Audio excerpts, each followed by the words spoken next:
Greetings, Spotify, film lovers, singers, of the Music Reviews podcast. My name is Craig, transmitting from the beautiful Swampy Mango, South Florida, and today's date is Sunday, October 22nd, 2017. Yeah, I just put a tongue tied there. Sorry about that. Yeah, there's some morose news that occurred in the music industry. Two unique musicians has passed away at a young age. And first is what I just found out on Facebook. Actually, both was on Facebook, and I verified it.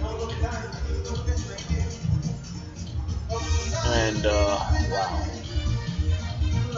Scott Mitchell Patuzzi, also known as Daisy Berkowitz, was one of the original guitarists for Marilyn Manson's Spooky Kids, has passed away from colon cancer. That's really hit me too, because even though I haven't really talked to him face to face, but I do remember him in the local music scene because we're in the same age group, to be very frank. And one thing I gotta say, the gentleman did his thing, created a buzz, made things happen, put South Florida on the map, one of the bands. Regardless if you like Marilyn Manson or not, he helped made that buzz for what they are today. Even probably him and maybe Brian had maybe butted heads, but their contributions made things put South Florida on the map and became a household name. Even though they had disputes and legal suits and all that. But it's a real shame because he was battling colon cancer for quite a while. So a lot of my condolences goes out to his family, friends, and fans out there worldwide. In addition, another one that recently just passed was Martin Eric Ain, was the bassist for Celtic Frost. He was a young man too, around 50 years old. I'm going to try to get more input, and I had the honor to see him twice. First time was at the Cameo Theater on December of 1987. They are touring with Anthrax and Exodus. It was during the Into the Pandemonium. Into the Pandemonium? Yeah, Into the Pandemonium. I think they were a four-piece. They had a guitar player from a young guy from Pennsylvania, if I'm correct, the United States, and of course, East St. Mark's. Now, I do remember Martin Ain and Tom G. Warrior from Hellhammer, Triumph of Death. Interesting stuff. Then Celtic Frost came, and it was really superb of what they done. Very occultic, I would say. Mysterious. Not Satanist by any means. Created some big noise in Europe and even the United States. He was only a young man as well. So you folks into that fan music, regardless, you give them a toast, you pay eternal homage to both of them. And I'd like to thank them eternally for contributing to the music industry. What they achieved, it should never be taken away from them. And may their souls remain forever free. Eternal homage to Daisy Berkowitz and Martin Eric Ain. Okay. I'm going to be talking a few areas that got my attention. And first off, this came from newsbuds.com, which is exclusive. So if you want to be a member to read his content, join newsbuds.com. Do donations, annual. You won't be disappointed. It's from Kurt Nemo. This one's entitled Pompeo promises a much more vicious CIA. As it reads here, CIA Director Mike Pompeo told an interviewer at the Foundation for Defense of Democracies, FDD, the CIA will become a much more vicious agency in conducting covert operations against its roster of enemies, most prominently Iran and North Korea. Pompeo also told the gathering neocons Trump decertified the Iran deal because it is not because it is in violation. The Iranians are playing by the rules, but rather because Trump has been told it will curtail Iranian adventurism. So what he's stating is, Mr. Pompeo is stating, according to this article, that he wants to enhance the empire. Okay? Something to think about to my fellow Trump worshippers out there. Don't get me wrong. If the president, the administration does something right, I will agree and support it. If not, I will boldly criticize it. Keep the status quo of imperialism going. As I continue, Trump advisor Lieutenant General H.R. McMaster also addressed the FDD neocons. He said America has suffered from a lack of strategic competence in recent years. In other words, the deep state has failed to remove the governments of Iran, North Korea, Venezuela, and assorted others. Foreign policy columnist Jeffrey Lewis compared McMaster's remarks to those of General Maxwell Taylor, chairman of the Joint Chiefs of Staff. Taylor urged President Kennedy to launch an invasion of Cuba.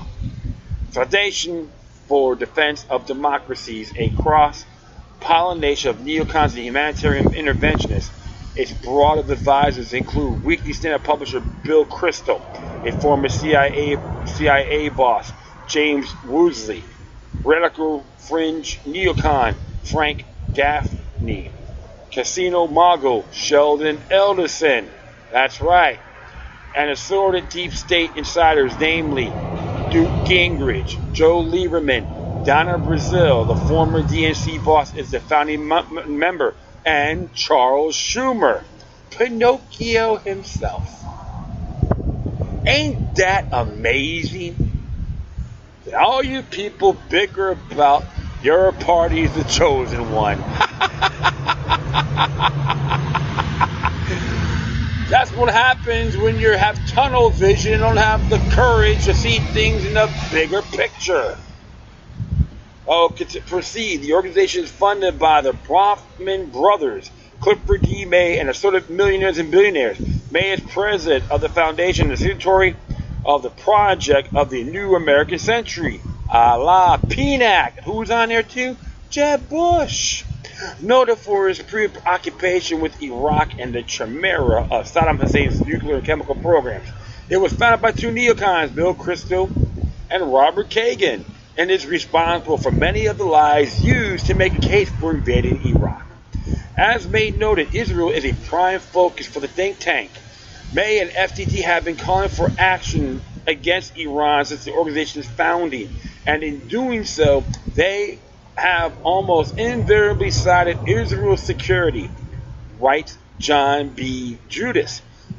Mike Pompeo is utterly anti-Iran, so it will be the primary target of his agent's covert viciousness, followed by North Korea.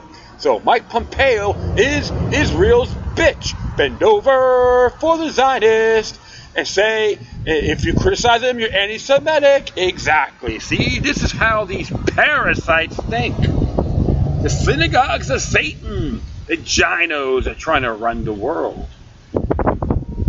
That's not being anti-Semitic either. So I will proceed.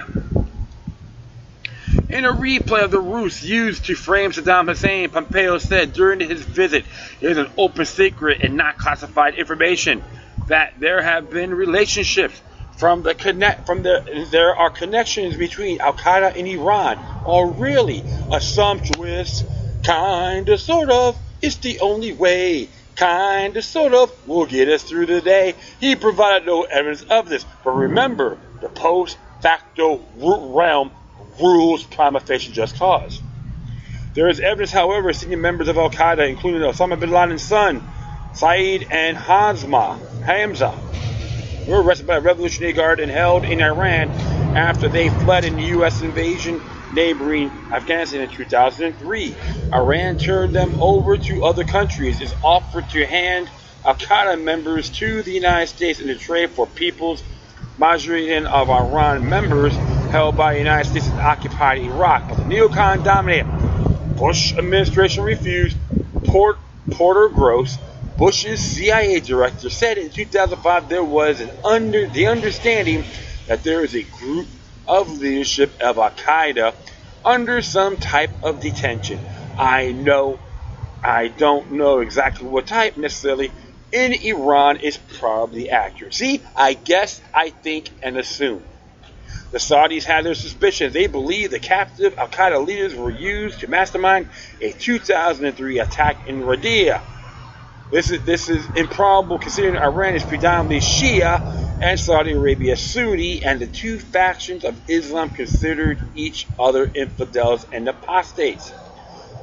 The official U.S. narrative was set in stone by the 9/11 Commission report. It holds up as unvarnished truth. There was strong evidence that Iran facilitated the transit of Al-Qaeda members in and out of Afghanistan before 9/11, and that some of these were future 9/11 hijackers.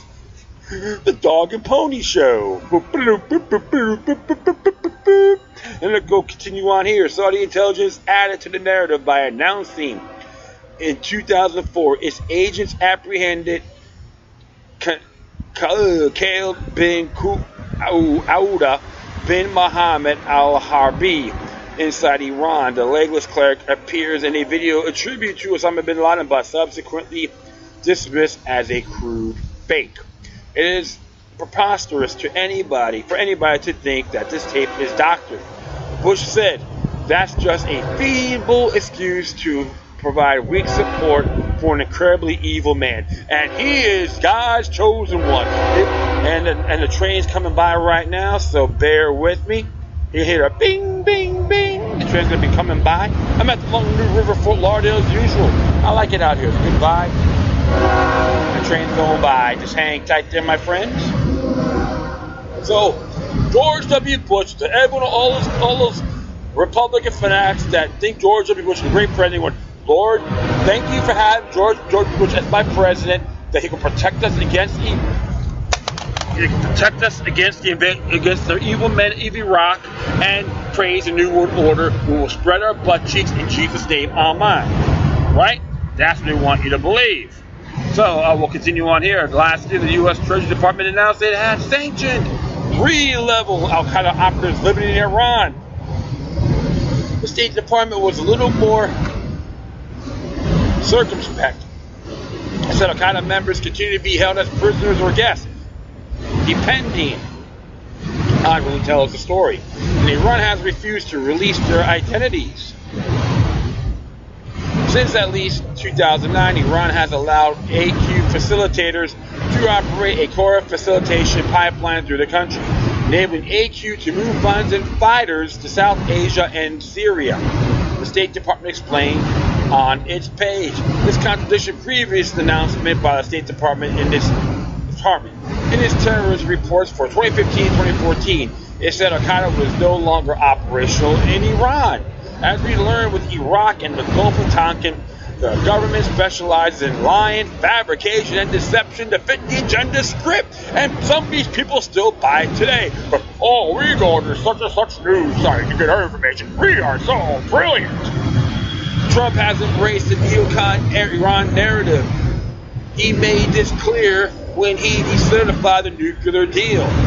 Trump pinned the Khobar Towers bombing in 1996 on Iran and said it supported Al-Qaeda following the September 11, 2001 attacks. He also said Iran has killed hundreds of U.S. troops in Afghanistan and Iraq. And if you give him a penile microphone, he'll must say, you're a terrorist. Saudi Arabia blamed Khobar Towers bombing of Saudi Islamic militants, including many veterans of the Afghan war. In other words, Al-Qaeda operating in the kingdom. Following a 3-year investigation from the FBI, the U.S. blamed Iran, despite the Pentagon saying in 1997 it did not have evidence pointing at Iran. They didn't want you to think they're full of crap, but they're the smart ones. They have the magic lamp theory and the crystal ball. 4 months before September 11th, an indictment was issued in the United States District Court for the Eastern District of Virginia. The indictment named Ahmed Ibrahim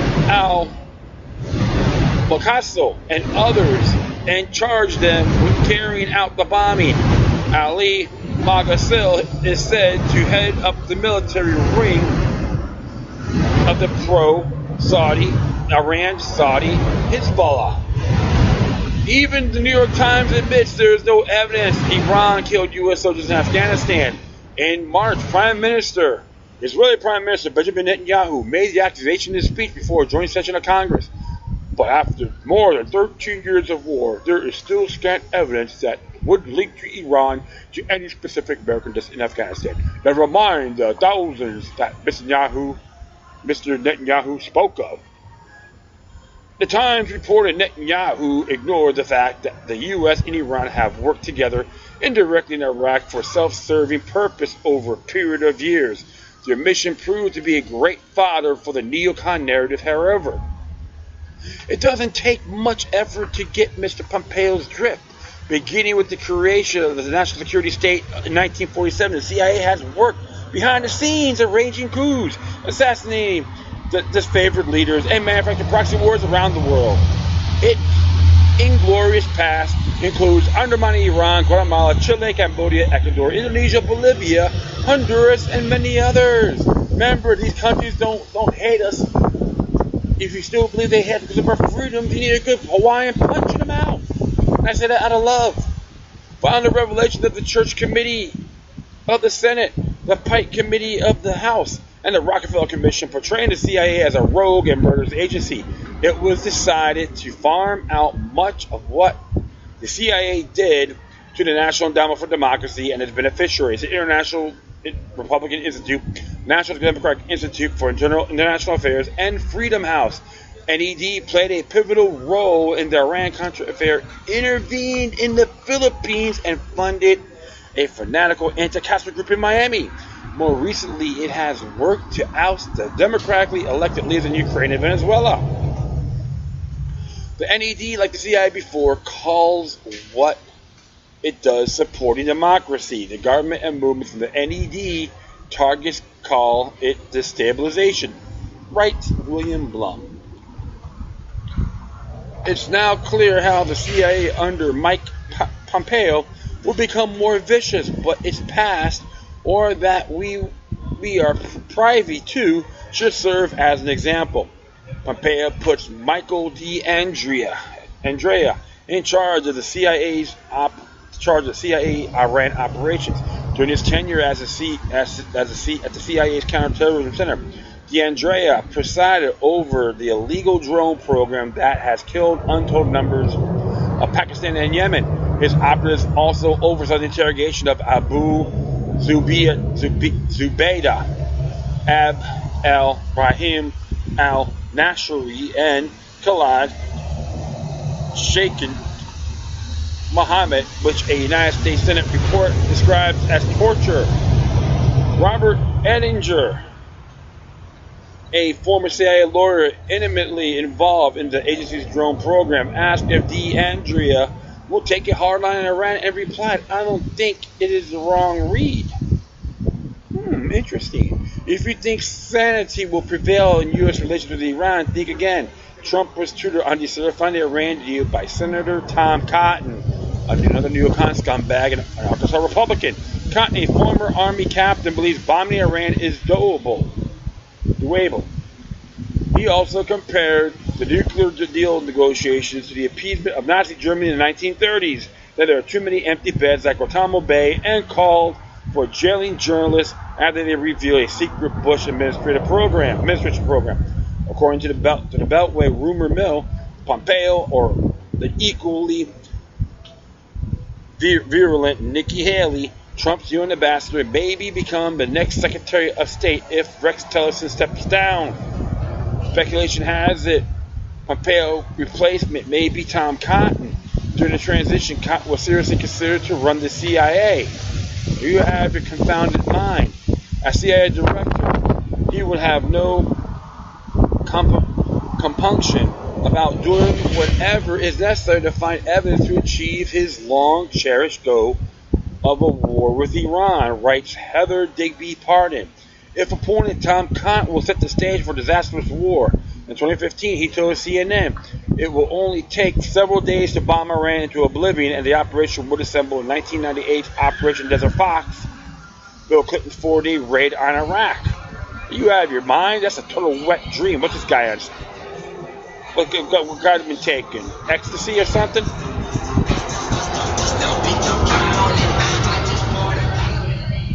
It will be something more along the lines of what President Clinton did in December 1998 during Operation Desert Fox. Several days, air and naval bombing against Iraq's weapons of mass destruction facilities for exactly the same kind of behavior, for interfering with weapon inspectors and for disobeying Security Council resolutions.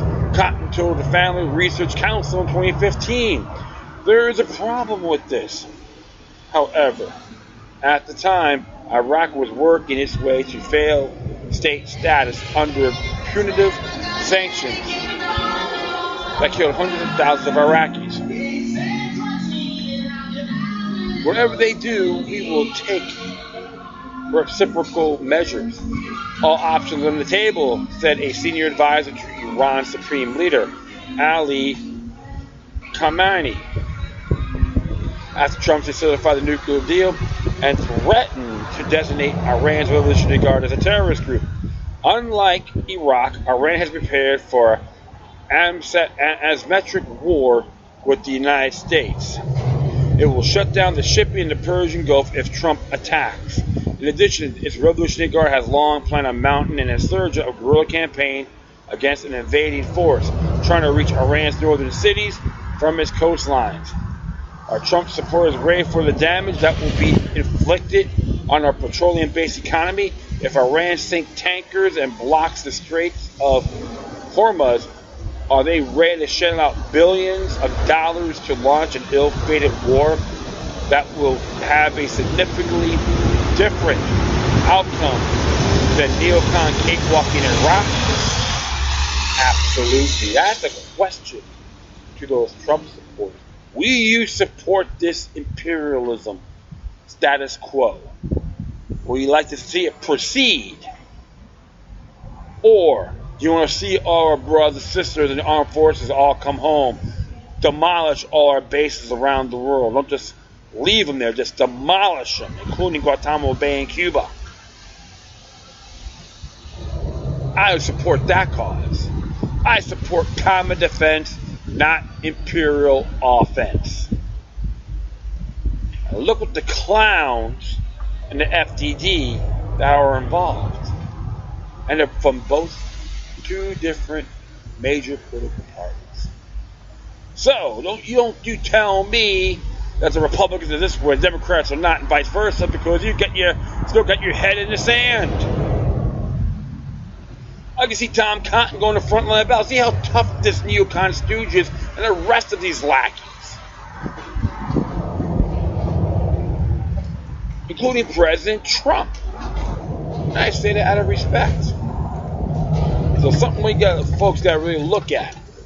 This is a very dangerous game at what the one world order wants, using the United States as a pawn for their platform. I say stick it. That includes Benjamin Netanyahu. I'm sick of these people trying to tell us how to think and when to wipe our behinds. Yeah, that's where I am critical towards the criminal elements in the Israeli government. We're going to say I'm anti-Semitic. You're going to call me a Jew hater. You have no merit by making those frivolous statements. None whatsoever.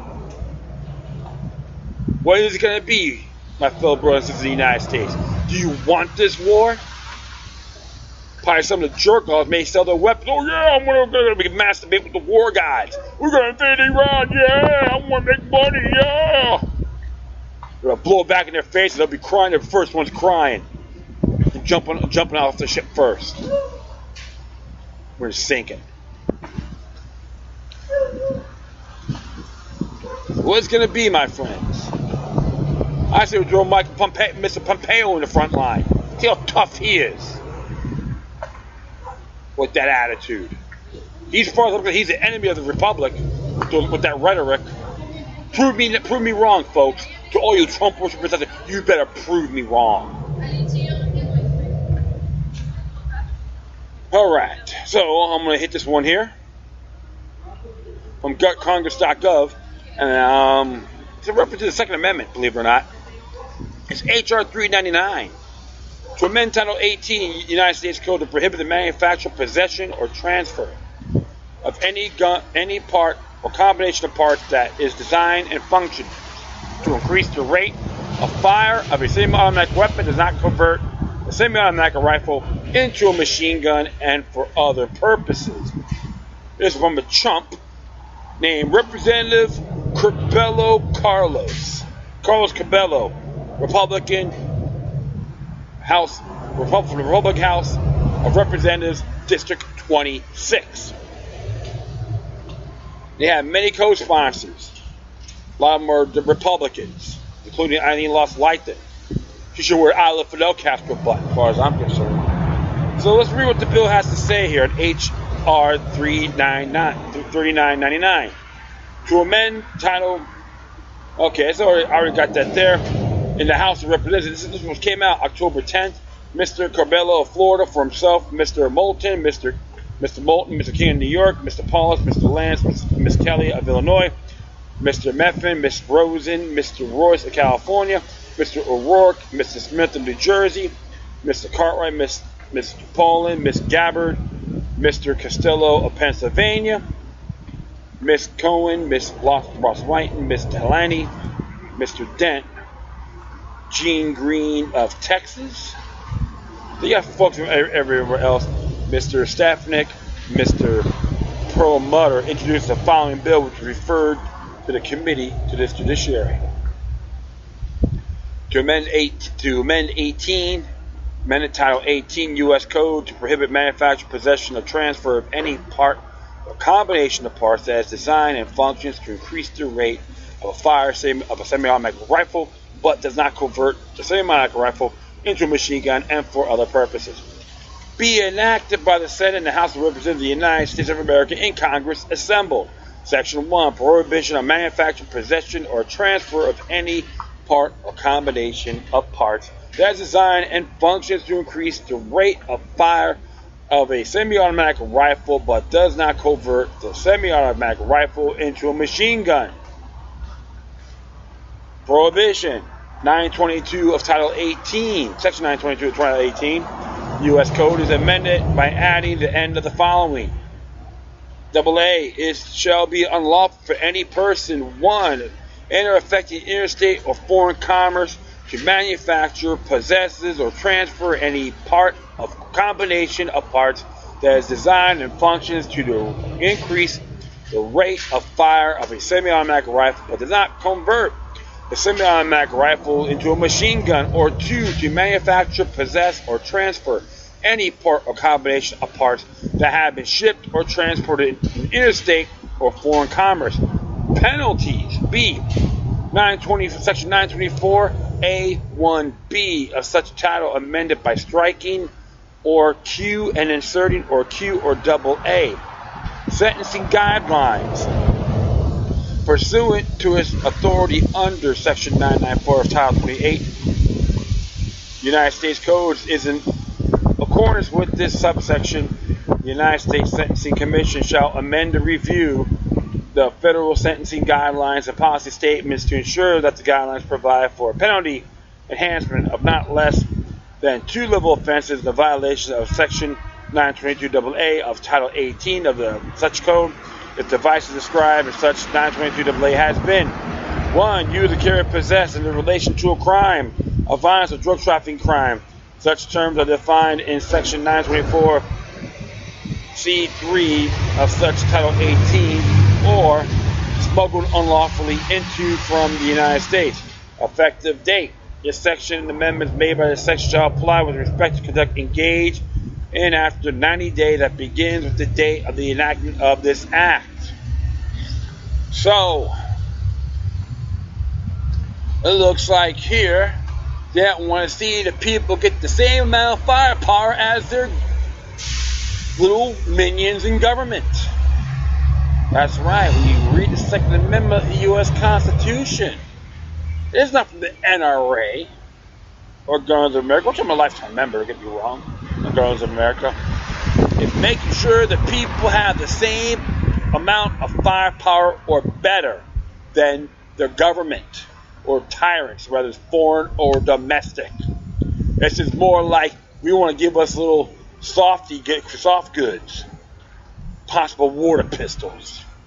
I'm being sarcastic, but you have to say I am keeping it real here.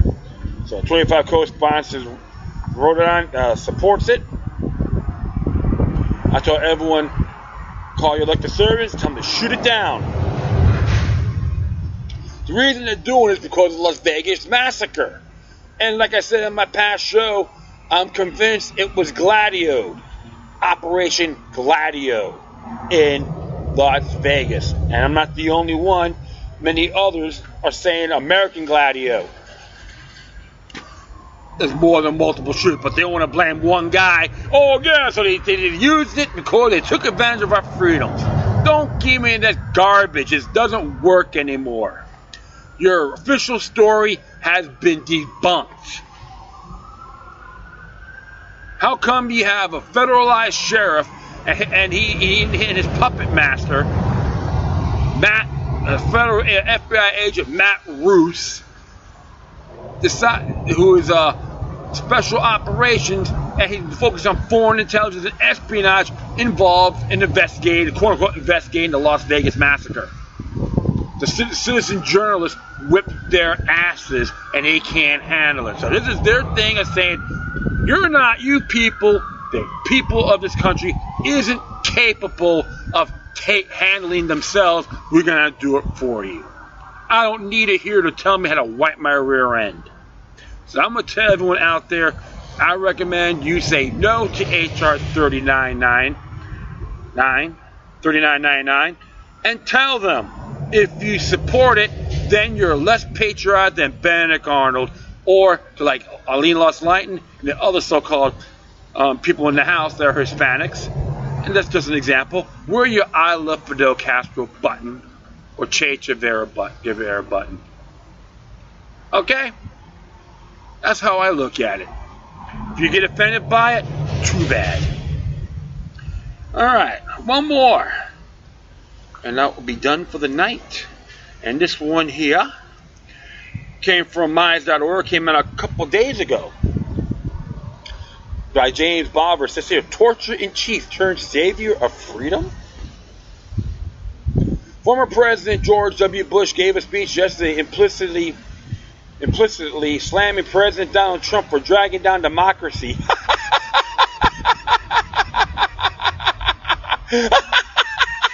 I'm sorry. This is comical, okay? Bush told political cronies and other attendees, "We are gathered in the cause of liberty. This is a unique moment." He assured listeners that freedom should be defining commitment of our country and the hope of the world. Bush invoked the high ideas of our nation, declaring, "We become the heirs of James Madison by understanding the genius and the values of the U.S. Constitution." You're hearing this from George W. Bush. I don't know why people didn't go out there and have their big penile microphone say, "Hey, talk on this. Will you say Jorge?" After this speech, much of the media exalted Bush as if he was the second coming of George Washington. Twitter showcased his file with an unusual summary. In his trending tweets lineup, George W. Bush gave a powerful speech on democracy, freedom, and American values. Are you guys in the confounded bizarro world? Come on! Why are you folks trying to insult our intelligence with this piece of trash? Jorge! An Uncle Tom to the New World Order Bush. Alright? I'm going to keep on going here. If Bush had never been president, it would be easier to understand the adulation. But Bush was one of the most disastrous authoritarian presidents in modern day history. Bush committed more abuses of power that could be recounted in anything less than a book. But there was one issue which should forever define Bush in Americans' memory. After the 9/11 attacks, Bush's lawyer quickly assured him that the Constitution and federal law no longer constrained the president's power. Bush proceeding to authorize the type of torture regime that civilized nations had formerly abandoned hundreds of years earlier. The CIA constructed an interrogation regime by consulting Egyptian and Saudi intelligence officials and copying Soviet interrogation methods, the New York Times reported.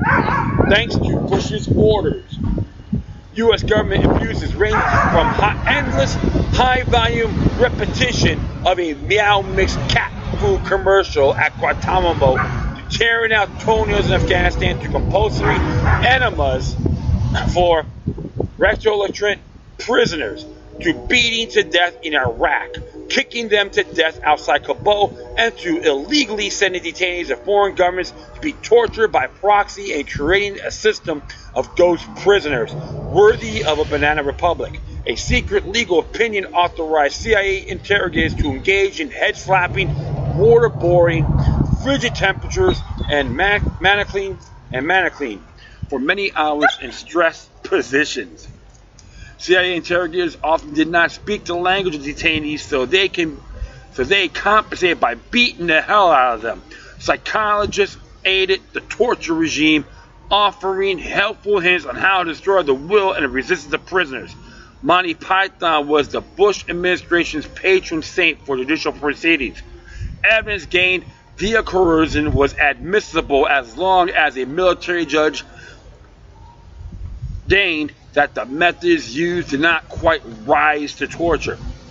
Military commissions could accept evidence produced by interrogations that violated cruel, unusual, or inhumane treatment standards as long as such abuses occurred before December 30, 2005, when Congress passed the Detainee Treatment Act. Bush effectively vetoed this law with the signing statement. The Military Commissions Act, which Bush railroaded through Congress in 2006, created a farcical proceedings that resembled a 1938 Moscow show trial. Defense attorneys could challenge the use of hearsay information obtained through coercive interrogations, torture in distant countries, only if they can prove it is unreliable. The Washington Post noted it was almost impossible to disprove an accusation when a defense lawyer was not allowed to question or perhaps even know who made the charge. When Bush was pressed in an interview by NBC's Matt Lauer in 2006 about the use of brutal interrogation methods, he replied, "Whatever we have done is legal. We had lawyers look at it and say, Mr. President, this is lawful." But Bush's legal lackeys also proclaimed that the president's dictates were the highest law thanks to the commander-in-chief override the Constitution. In December 2008, the Senate Armed Services Committee released a report, largely ignored by the media, proving that the torture abuses originated at the highest levels of the Bush administration. The report stated that senior officials in the United States government redefined the law to create the appearance of legality. In 2010, Bush's memoirs, Decision Points, hit the streets, and America could read firsthand the former president bragging about ordering torture. Bush wrote that when he was requested to approve the CIA's waterboarding of Khalid Sheikh Mohammed, he responded, "Damn right," or "Damn right." 6 months before his memoirs was released, in a speech in Grand Rapids, Michigan, he told the audience, "Yeah, we waterboarded Khalid Sheikh Mohammed. I do it again to save lives. But there is no evidence that torture saved any Americans' lives. Actually, torture helped send 4,000 Americans to death in Iraq. Since the Bush administration relied on false confessions gained via torture to justify toppling Saddam Hussein. The United States has classified waterboarding as torture since the Spanish-American War, and the U.S. government has classified waterboarding as a war crime since 1947. Bush's torture policies may have been based on the dictum of Richard Nixon. When a president does it, that means that it is not illegal. It's exceptionalism. The Bush torture scandal shows what happens when politicians and political appointees are permitted to redefine barbarism out of existence. Thanks to Bush, the U.S. failed to prevent federal tyranny after 9/11. The only CIA official prosecuted in the torture scandal was John Carrico, a heroic whistleblower. The fact that federal courts dismissed the barrage of torture lawsuits against top Bush administration officials and torture policymakers is one of the great disgrace of the American judiciary. Bush concluded his speech yesterday by declaring right now one of our worst national problems is a deficit of confidence, but the freedoms justify all faith and effort. Bush did more than anyone in this century to destroy Americans and the world's confidence in the U.S. government. Bush is correct that freedom justifies great effort to defend, but freedom would be doomed if we permit its enemies to masquerade as its protectors. James Bever is absolutely correct, and this scumbag, President Jorge Walker Bush, should be indicted for treason. He's nothing more than a little scrubby coward that can't even tie his own shoelaces. Just one pathetic, blasphemous puppet. Bush's times are going to come, I'll guarantee you that. And all their lackeys will get sucked in as well. Whether they're from the Democrats or the Republicans, whether the Obama administration or the Clinton administration, they're all in the same cesspool. Blasphemous cesspool, to be exact. How dare he make those comments? Just give a pacifier and a big strap on up his rear end. Says New World Orders, bitch. I get a little fired up on this, my friends. And hopefully you don't blame me for this, because I'm one of the individuals that like to speak the truth. He is not a man of God. He is not a Christian. When people pray that George W. Bush was a great Christian, they need a good punch in the mouth and tell him Jesus would understands completely. And that's all I got to say. I thank everyone for listening, plus feel free to download and share throughout your social media networks. If you have any questions, comments, or you want to send me something that's interesting you may want to check out, whatever you do, please address your correspondences with decorum. You can hit me on Facebook, Twitter, Google+, Spreaker, iHeartRadio, Tumblr, YouTube, Freedoms Network, Scene.life, Minds.com, FutureNet.club, Patreon.com/LuckyLuck3 with 3 eyes. If you want to be a donor, patron, that'd be fantastic. Or you can hit me on gab.ai, which is more like a freer version of Twitter. In addition, you can email me at LokiLuck3@gmail.com or to encrypted ones, LokiLuck03@protonmail.com. Alright, my friends, that's all for now. Once again, thank you for your time. But always remember that the demoniac resistance is healthy for the soul and can liberate humanity. Until next time, take care of yourselves. Keep on spreading the love, and may your guardian spirits be with you.